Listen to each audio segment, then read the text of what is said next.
We'll begin today, as we always do, with a short meditation. So please relax and close your eyes.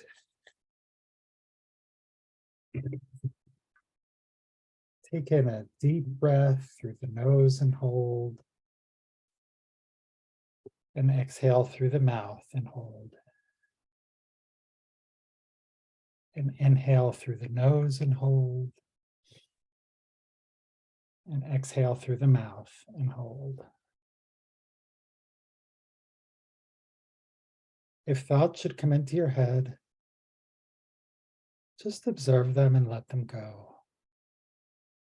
Like watching a car move past on the road. Now is not the time for solving problems. Right now, all you need to do is inhale through the nose and hold. And exhale through the mouth and hold.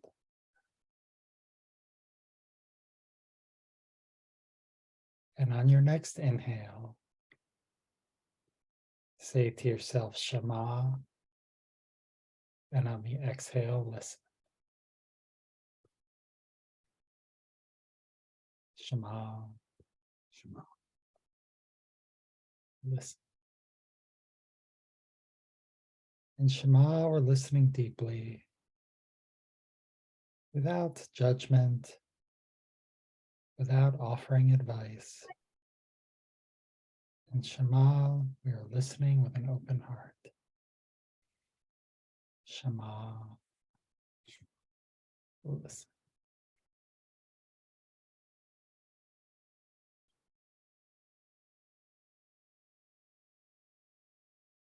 And when you're ready, you may open your eyes.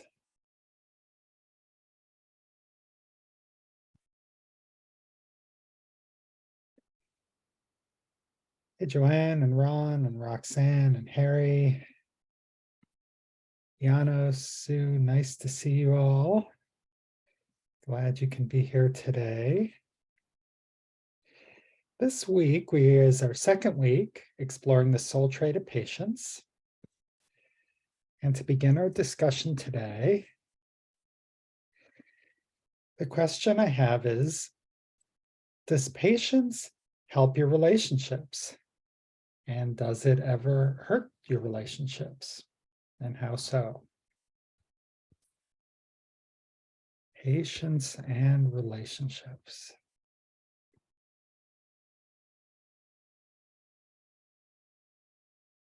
Who has a thought? It's vital in relationships. If you don't have patience, you're not going to have very good relationships. It takes that to be close to people. Yeah, thank you. Thank you. Who else has a thought? Yeah, Sue and then Harry. Just thinking about what triggers me in patience in a relationship is when I'm thinking about this, it's I have trouble with time. So I like to get places early.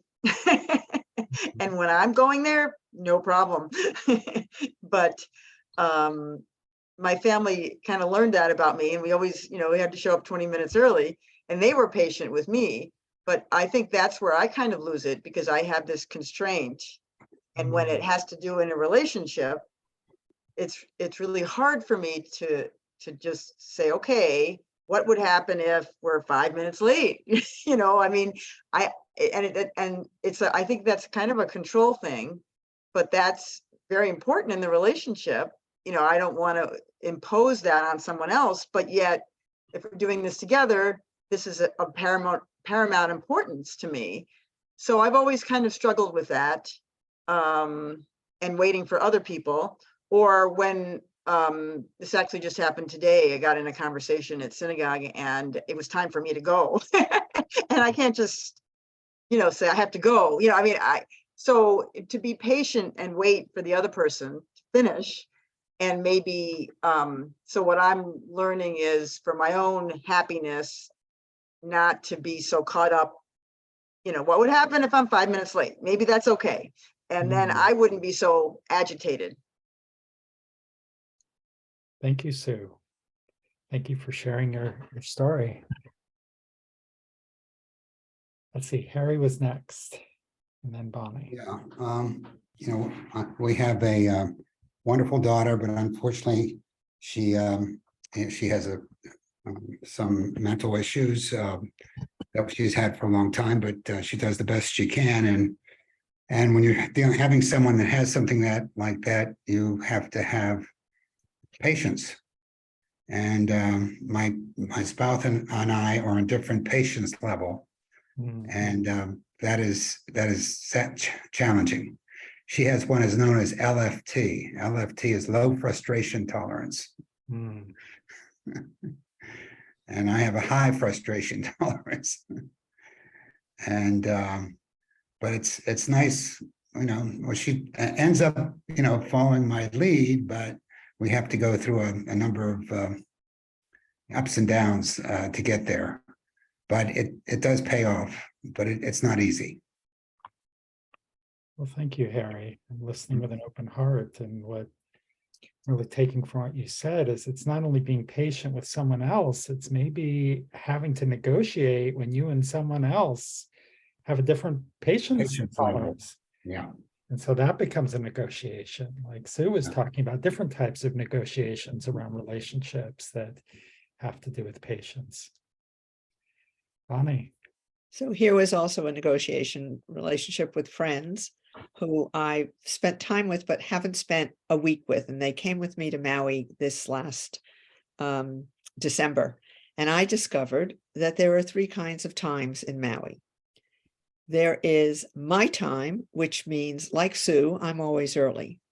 There is island time, which is we'll seat you in the next 10 to 15 minutes. Okay. And then there's my friend Judy's time, which is I have to let her know that we're going to need to be there 45 minutes early because otherwise we won't get there on time at all. And forget island time, we've missed that reservation. So that was an interesting week. It was frustrating for me at the beginning till I understood how late she was. How her husband deals with it, not sure. But a week, I finally got it down the last 3 days. And thank you, Sue. I absolutely understand what you were saying. Thank you, Bonnie. Hey, Paul and Carrie and Marianne. We are talking about patience and relationships. Joanne. Hi. So I was thinking, patience when I have no control over things is one thing, like I gotta go to the clinic, I have to wait on this line, wait to get my blood drawn, wait till somebody seats me, wait till they get the lab results. Yeah, it's a whole series of waiting. But, I'm expecting it, except I never know exactly when it's gonna end. And then I'm supposed to tell the person who's picking me up, and it worked out okay this time. But the main thing with relationship that I thought of was my son. If he says he will do something like finish the dishes before he goes to sleep or something like that, and then, or if he doesn't say it and he doesn't volunteer, and I don't ask him, and then I'm mad.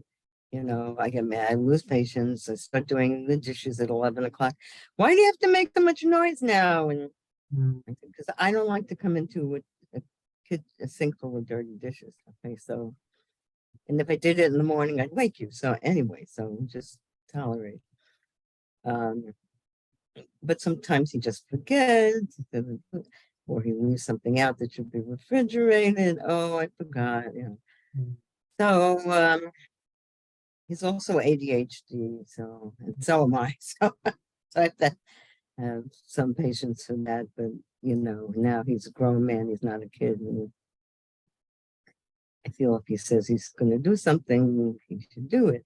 And otherwise, I start banging it around the kitchen, and he says, "You're being passive aggressive. Why don't you tell me what's bothering you?" So I've got a little bit of that to I don't want to be passive aggressive. I wanted to say, look, you said you do this, you didn't do it. Mm. You know, that's Thank you, Joanne.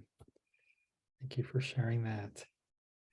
I'll share one thing before we move on, and it's to this, just an observation that people are talking about very close relationships, which is super important.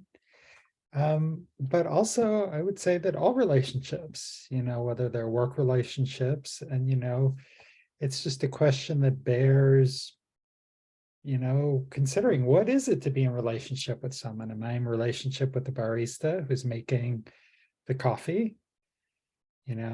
Maybe I go back every day, maybe not. How I treat them if things are slow or they make things the wrong way.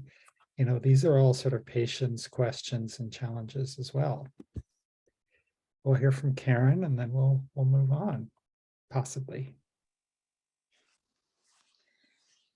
So I think it's really important to try, if you have the opportunity, to know a little something about the patient's profile of people that you work with and people that you live with and your friends. So you have a better understanding of how to plan for that relationship.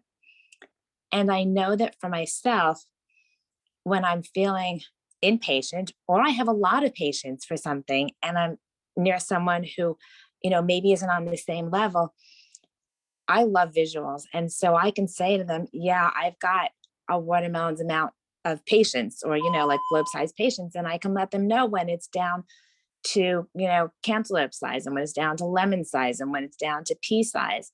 And sometimes I will ask someone if I feel a frustration there that is related to patience or impatience, and say, if you were to verbalize it, just, let me know, where are you on your patience spectrum, so I can adjust, if I can. And so maybe that's a thought or an idea that might ring true for somebody else or be helpful. I love that, Karen, bringing in the sultrates of order to do some planning, bringing in the sultrate of silence to think on your communication. Yeah, great ways to center the relationship. Thank you so much for sharing that idea. Paul. Hi, I've had, so I'm here with my mom, and she's in assisted living, and so there are like many strata upon which I'm learning about patience. And for me, it's like a combination. I look at patience and humility as being tied together for me, in the sense that historically, if I was way too patient, then I became very small. I just felt like I couldn't ask for anything, because if I was patient enough, I expected other people to kind of fill in and take, and do what they're supposed to do, or at least what I thought they were supposed to do. I'm realizing that that's not the way it works. First of all, that this communication needs to take place. And for me, that means stepping up and being clear about, what it is that I'm, just communicating, as Karen was saying. So, I just got my mom back out of that. She went in the hospital for a few days, and for this weird thing that happened on a Monday. And so patience was really important as they were going through the process and kind of figuring stuff out with her. And even last night, it was going to be, at first we thought, she was going to get home, and then they started talking, said, no, we need her for another day, or, we just need to double check some things and have to make sure that we have, she needs oxygen now. So making sure that's in place, and just thinking, okay, so it's going to happen. Just, I have to, as long as I'm in communication with my mom, making sure that's working for her, but it's been, I can feel today that I'm needing to do some self-care, because I've been sort of at that, waiting for things to happen and just being okay with it, because I had to be okay. as Joanne was saying. But now I'm out of that mode, and it's good for me to go down to the beach, wiggle my toes in the sand, or do something like that, so I can really let go. So Thank you, thank you. Paul. So important to be in touch with yourself and what you need. Yes, Ron. I was going to say, I was listening to Paul, and sometimes the being proactive doesn't mean you're being impatient. So, that's just something to keep in mind. It's all right to be proactive. Absolutely. Too much patience is not, it can be problematic. And sometimes it's time to act. All right, so we are going to go a little bit deeper here. And let's see where we are. So as a quick review for those, and not everyone was here last week, we were looking at some of the teachings from Rabbi David Jaffe from the IJS Tikkun Midot curriculum, and he uses the Hebrew word for patience, savlanut, and he reminds us it's the ability to bear emotional discomfort, key soul trait. And it's also, he talks about it like carrying a load, being aware moment to moment of the load we are carrying and continuing to bear the load and the emotions that go with it without casting them off or rejecting them. So we had talked a lot about that last week. So he goes a little deeper. We're going to skip this spectrum of patience. May I have a volunteer to unmute and to read this first bullet?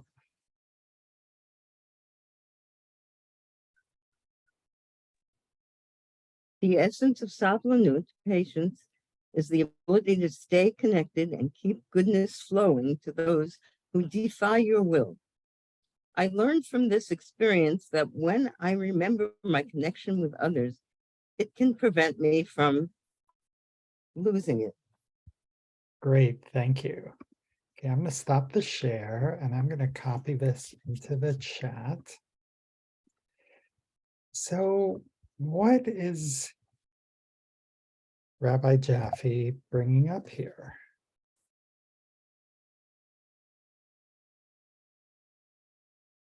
There it is in the chat.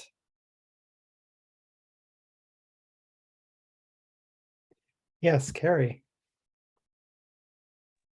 The first thing that came to my mind is the parent-child relationship, especially with teenagers or young children that don't understand their emotions or are learning about their emotions, and they're pretty extreme.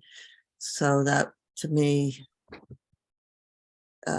reminds me of my 16-year-old daughter, who would just flip out and rant and rave. And all I could do was be present. I would sit wherever she was and just wait. And it could be an hour before she got it all out of her system. And then we could talk. So that's what that stay connected and keep goodness flowing as best I could. And I'm very grateful that I was able to do it for several years, actually. But that's what it means to me at first. Thank you, Carrie. I think that's a beautiful story. And yeah, I'll hear from some more people before commenting further. Sue. I like where it says stay connected and keep the goodness flowing. I like that. The thought is, and it kind of goes back in my mind to what Paul had said about humility, because you're connected to the other person, and instead of thinking about yourself, you're thinking about the other person, and you want goodness to flow. So you don't want to get into some kind of a fight. You want to keep the peace. So you want the goodness to flow. And you in my example of, being, if I'm, being early, I have this agenda that I want to be early. Well, if I'm being connected and keep goodness flowing, and this other person's not ready to go yet, then I would be like, okay, I'll be more patient and I'll wait. And that would be a better connection. I keep the goodness flowing and it's more humble. I'm not thinking about myself, I'm thinking about the other person. Yeah, I love that. Thank you, Sue. You know, what's amazing about this teaching, and I think you both really picked up on it, is when we were talking about patience and relationships, we're like, yeah, I'm trying to be, a lot of the stories where I'm trying to be patient because it helps the relationship. And I want to be patient because it helps the relationship. Here, it's saying the relationship is helping me be patient. So by focusing on the relationship and the connection, suddenly it's easier for me to be patient, you know, with your daughter, with your friend, you know, with whomever. And that I think is just incredibly powerful. Let's see what else he has to say.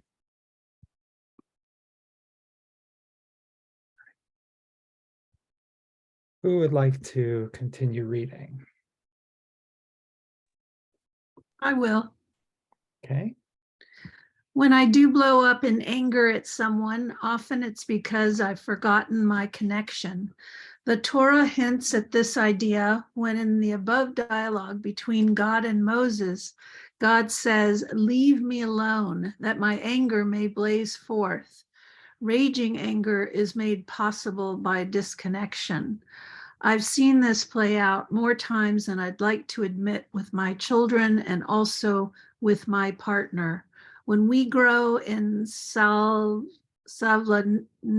we grow in our ability to respond firmly yet calmly to wrongdoing and bring more love to all situations.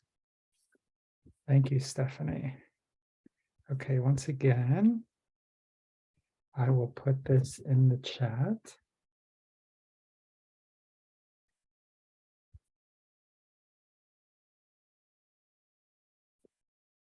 I'm actually going to share again.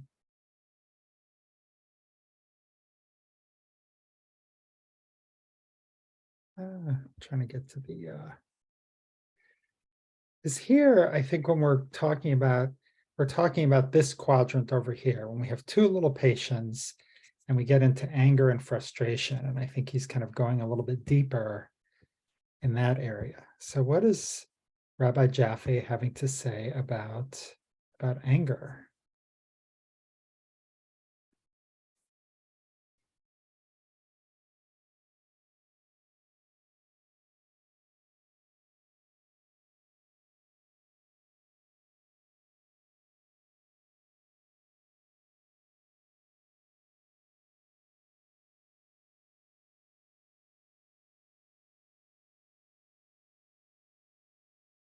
So in the first part, we were talking about, okay, well, if I focus on staying connected to someone, that can help me be patient. And here he's taking it a step further, Bonnie, and then Carrie. I think it has to do with detaching.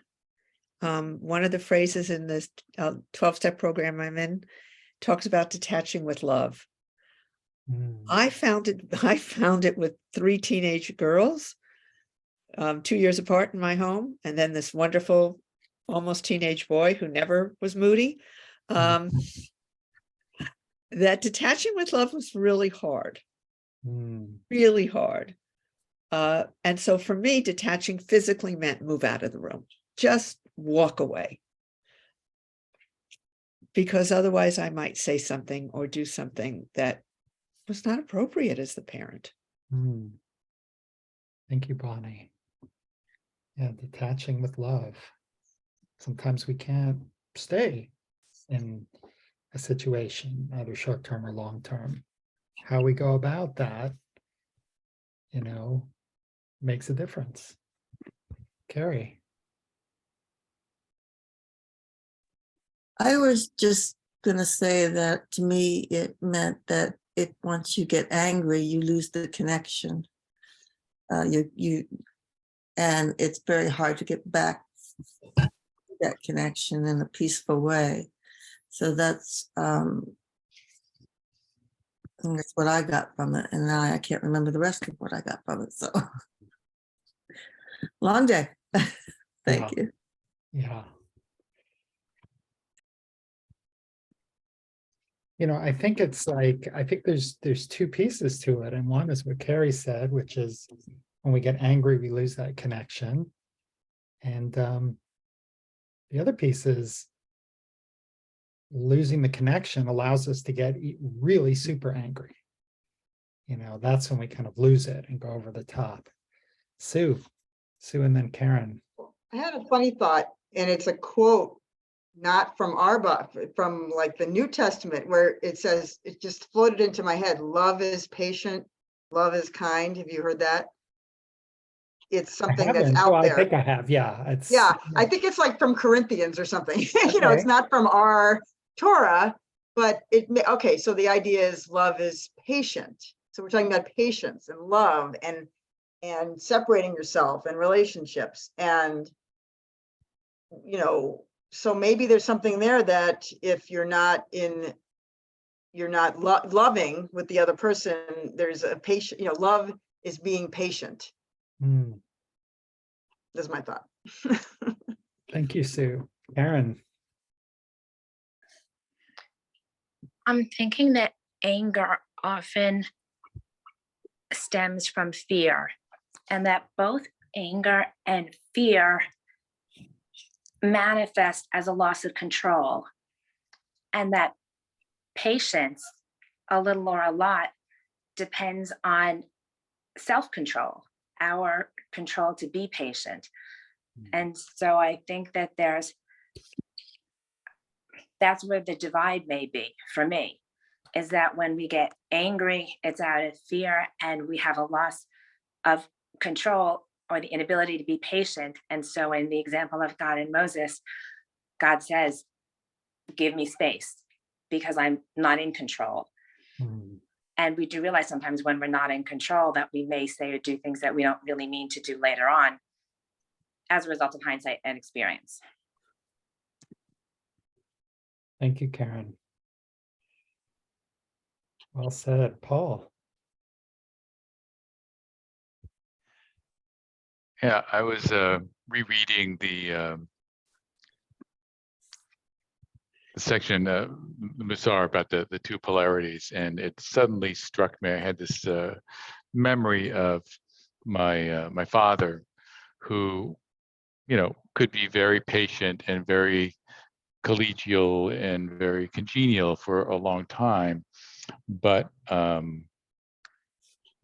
at some point he would snap and he would go into rage, and that was partly because of alcoholism.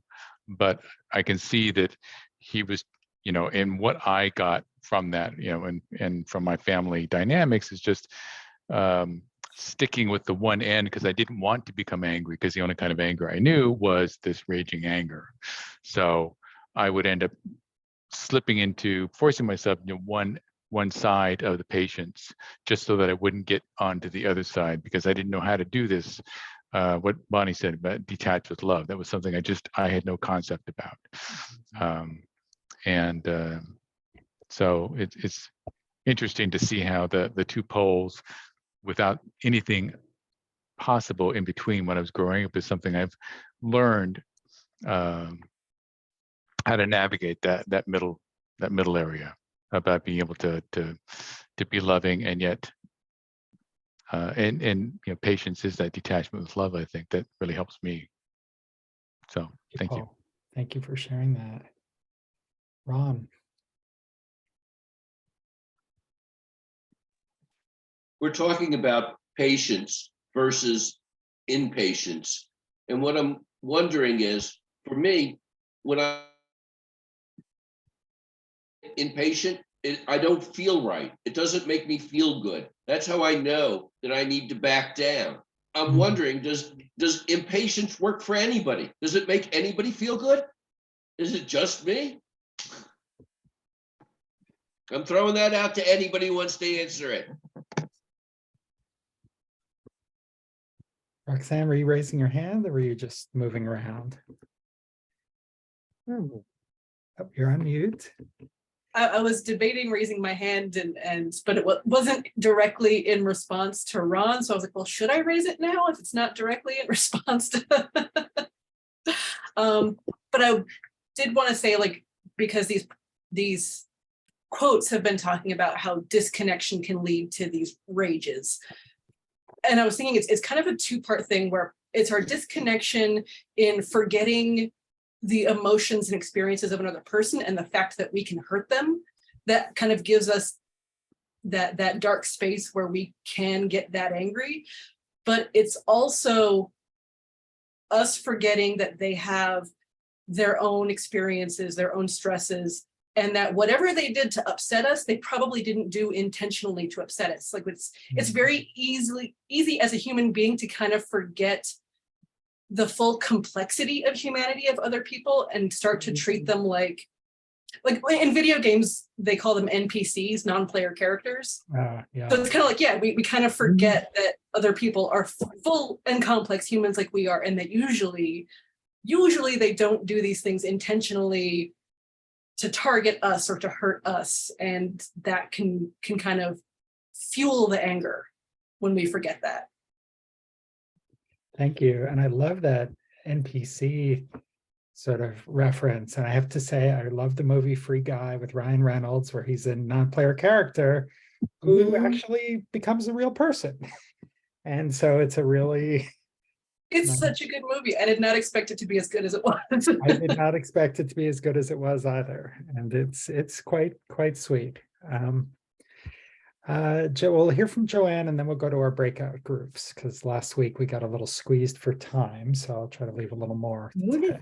What is the movie you were talking about? It's called With Ryan Free Reynolds? Guy. Freaky Guy? Free Guy. Does somebody want to, Roxanne, could you please put it in the chat? Okay, thanks. So what was I going to say? Oh, I was going to answer Ron that no, impatience is to me, it's a terrible feeling. You know, it's frustration, you know, and being out of control and not having control over other people's behavior, which we don't, but not remembering that and maybe losing connection, which would have helped this not happen in the first place, you know, which to me is important with someone I know and love. And, you know, if it's just the world in general, strangers, I was very good as customer service rep, being patient with my customers. With my coworkers, no way. Thanks. Thanks. And I would say, Ron, the spectrum is not like from impatience to patience. It's having too little patience, which leads to impatience, or too much patience, which leads to staying too long in a bad situation. I can grit this out. The job will get better. The relationship will get better. Whatever. When it's time to say, I need to take some action about this. So thank you all for the Free Guy things. I'm going to put our breakout topic in the chat today. And this is going sort of we were talking about, okay, anger can be damaging to relationships, but there's a flip side to that. And I'll read from Rabbi Rachel Barenblatt. When someone doesn't want to feel angry or isn't comfortable with conflict, so they overfocus on sweetness and light while sweeping their anger under the rug, or encouraging others to sweep anger under the rug. That's spiritual bypassing. Authentic spiritual life calls us to feel what we feel, even what we feel is uncomfortable or painful.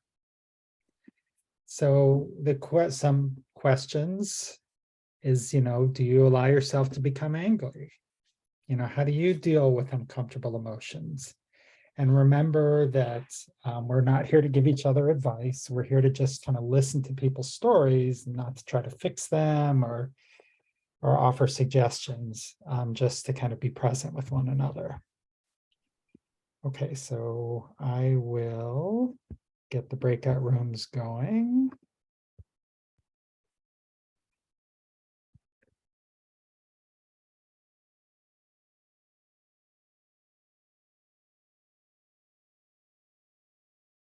Could you put in the chat again what we're talking about?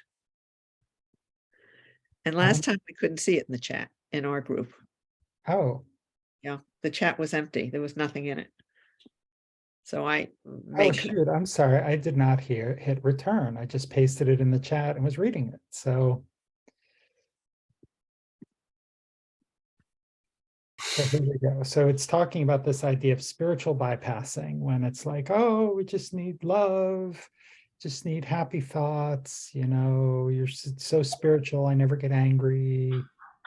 And Rabbi Barenblatt is saying, no, authentic spiritual life is you need to deal with the feelings that you have and not to sweep them under the rug. And so the question is how you deal with uncomfortable emotions. Do you allow yourself to become angry? How does this all show up for you? Does that help? Sorry about that. Okay, so the rooms are open.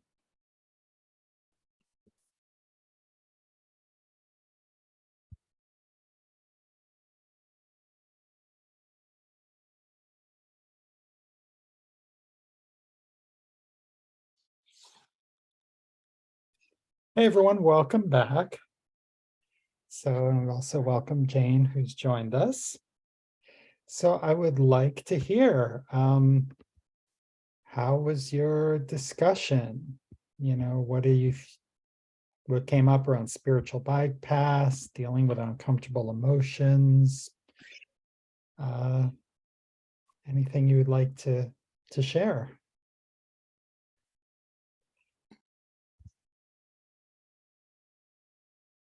Hi, Bonnie, thank you.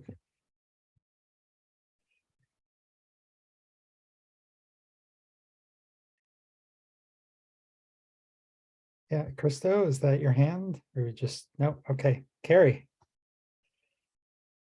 Towards the end, I realized we hadn't in this particular session talked about what we do if people get angry at us.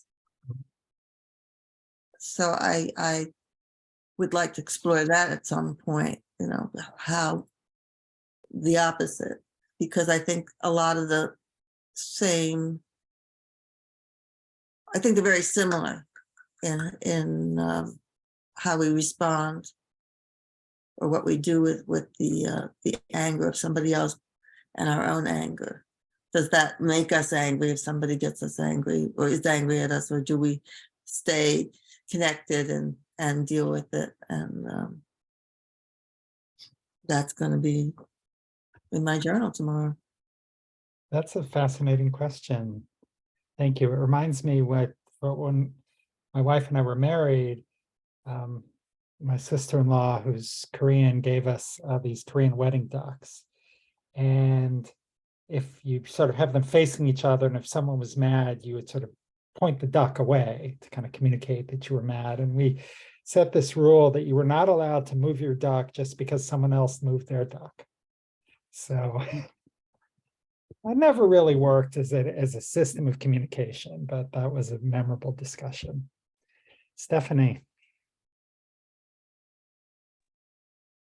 Well, I do not allow myself to get angry very often. And mostly I think it comes from, and it sort of came up in the conversation in my breakout room. And I realized how much my father's angry tone all the time when I was growing up affected me so much that I think because of that, I have grown up like feeling that it's not okay to get angry, because I remember, you know, I can still remember like his red face and how like frightening, you know, that would be for me.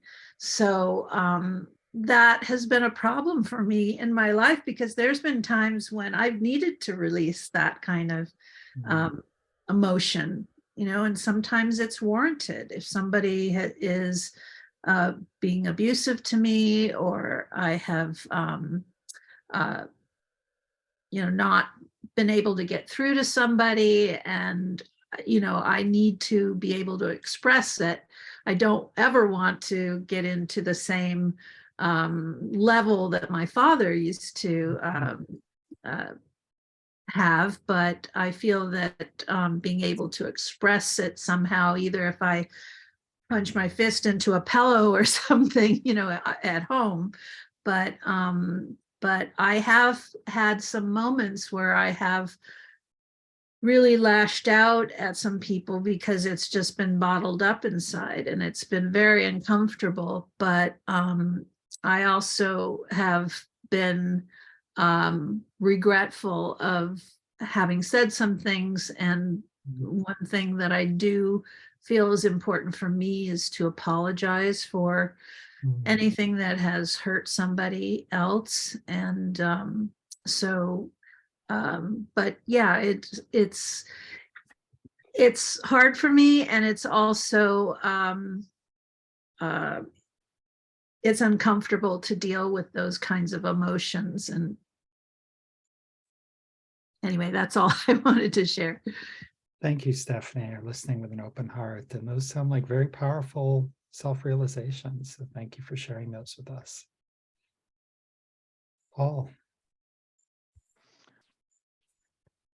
So our group, I think we talked some about being able to use that sense of anger as fuel for action, I think, in some ways, impatience, things like that.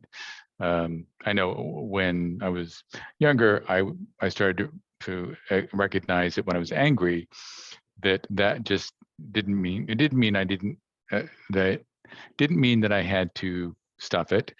It just meant that I had to do something. And for a long time, I didn't quite know what that was. But I think that there are two things. One was that I was saying that in the last few years, I have started to do more sort of copy editing and writing and work. And part of that has been fueled because I'll find some documentation, let's say for a customer, that I think is just poorly written, doesn't help the customer at all. And I get really incensed at that. I just get really pissed off. And I've learned to channel that into being productive and actually going and making changes in it.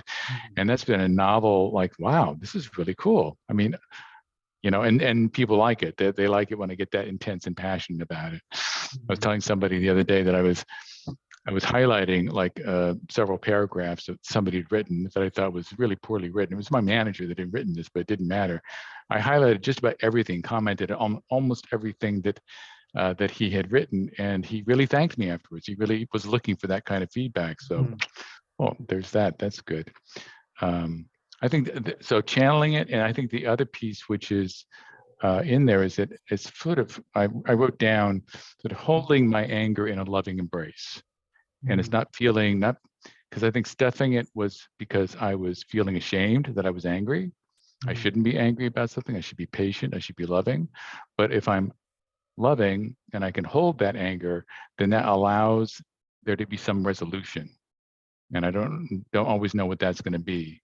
Right now with writing, I know what I can do. So that's good. Other times I have no idea, but that's all I can do is I don't want to act on it, but I don't want to stuff it. So just kind of be with it for a while.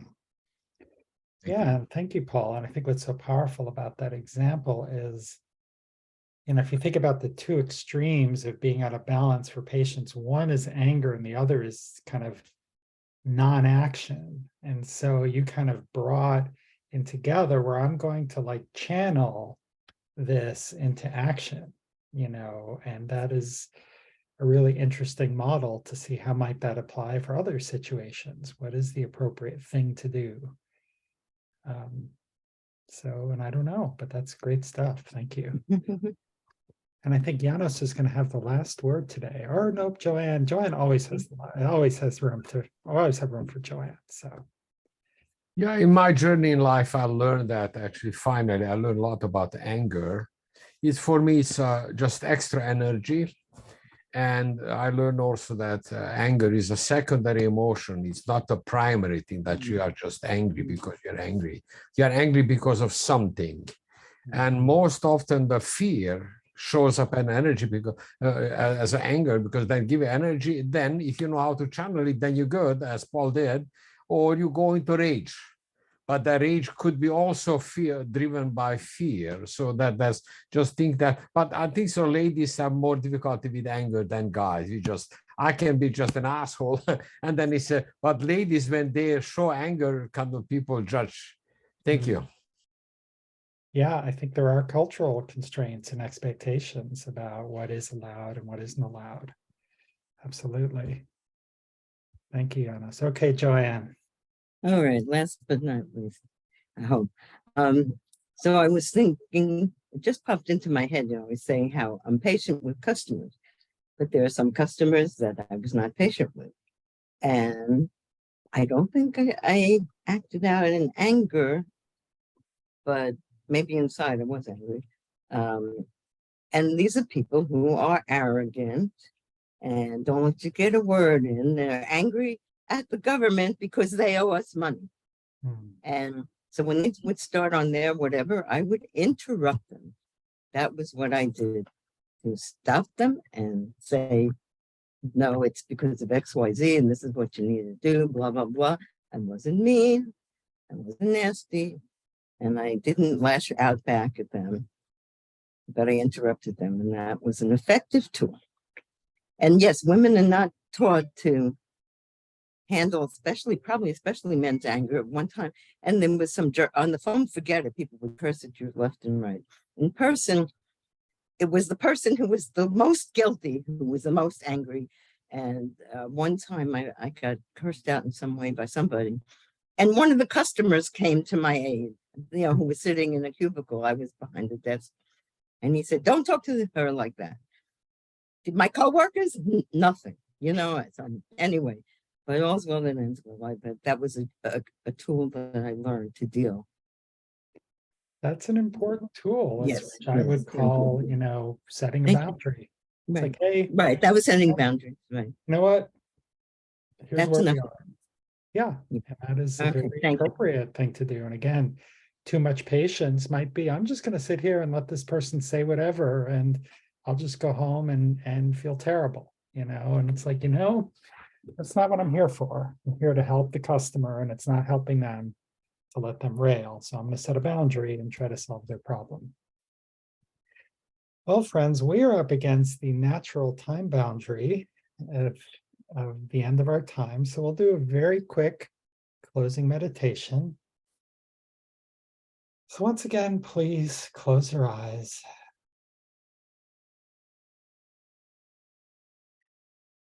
Take some nice, leisurely breaths.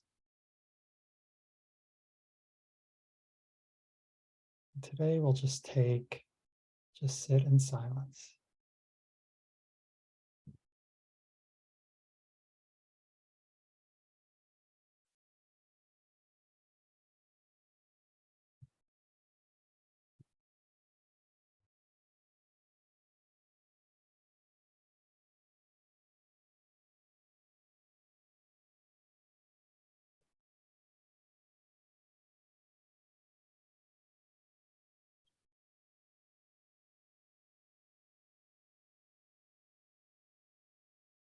And when you're ready, you may open your eyes.